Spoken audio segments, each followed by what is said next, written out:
Morning, JJ. What are you doing? Morning. I am taping this window so the glass doesn't fall out because we're going to replace it with a thin shade. Oh, cool. Let's see how this goes. It's going to give us a, where we can see out clear instead of this frosted thing, and it'll have a shade built in it.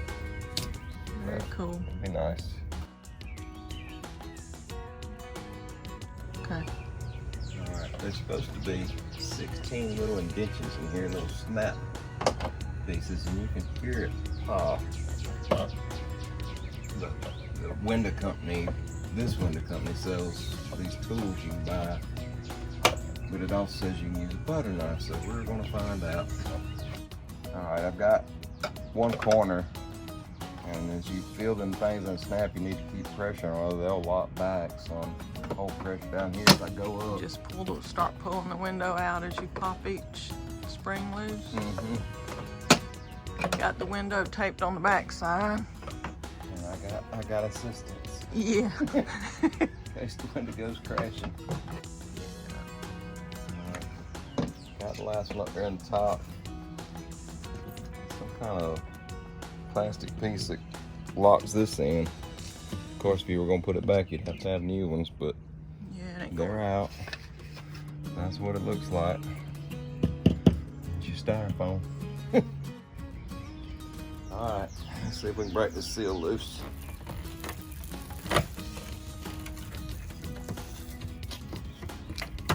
That wasn't so bad. There's the old window. We lost our frosted glass. Yep.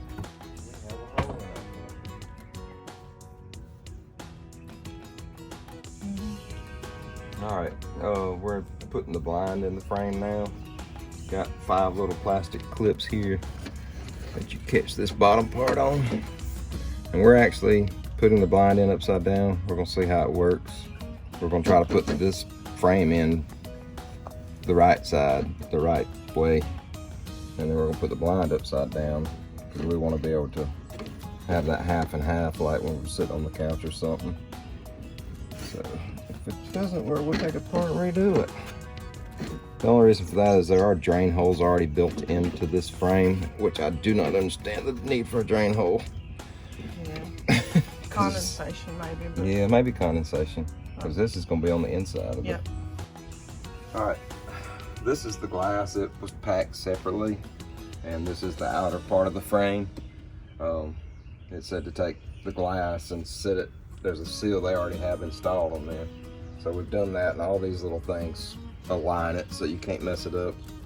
And one thing I would caution, if it matters to you, but I'm particular about that kind of stuff, is it's got the name of the glass out here.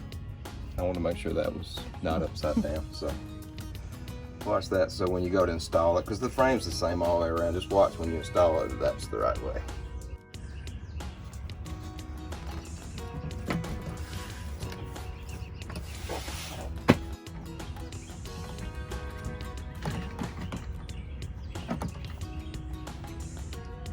Give me a couple started to line it up. Hold it.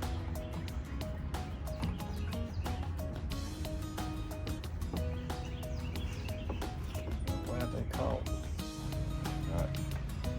Alright, we're installing the screws, tighten them down, put them all in just by fingertips, and then went back with the screwdriver and set them all down. And then I experimented on one, so it wasn't quite bottoming out.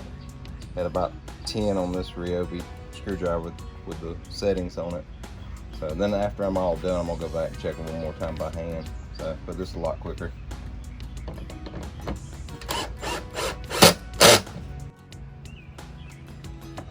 All right, now I'm going back, just checking behind the screwdriver and drill and making sure they're all bottomed out, because that's what ensures that your seal pulls up.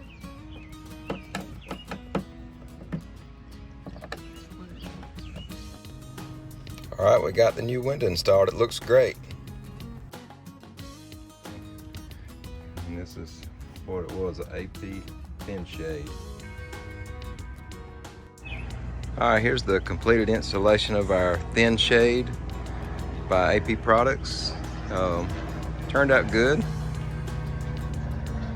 wanted something we could see out the window with. We got grandkids that sometimes will be outside. Of course, we can look out that window, but it's nice to be able to stand up and look out the door and see who's there and let some more light in. And then the shade gives you the option of blackening it out totally. Plus the glass is tinted, so you can't really see in. This is the tools I used. Be careful with that putty knife. It's mainly just to get your fingers under it while you use the butter knife to undo those little clips and those slots around the outside you'll see. And let me take you inside and give you a look.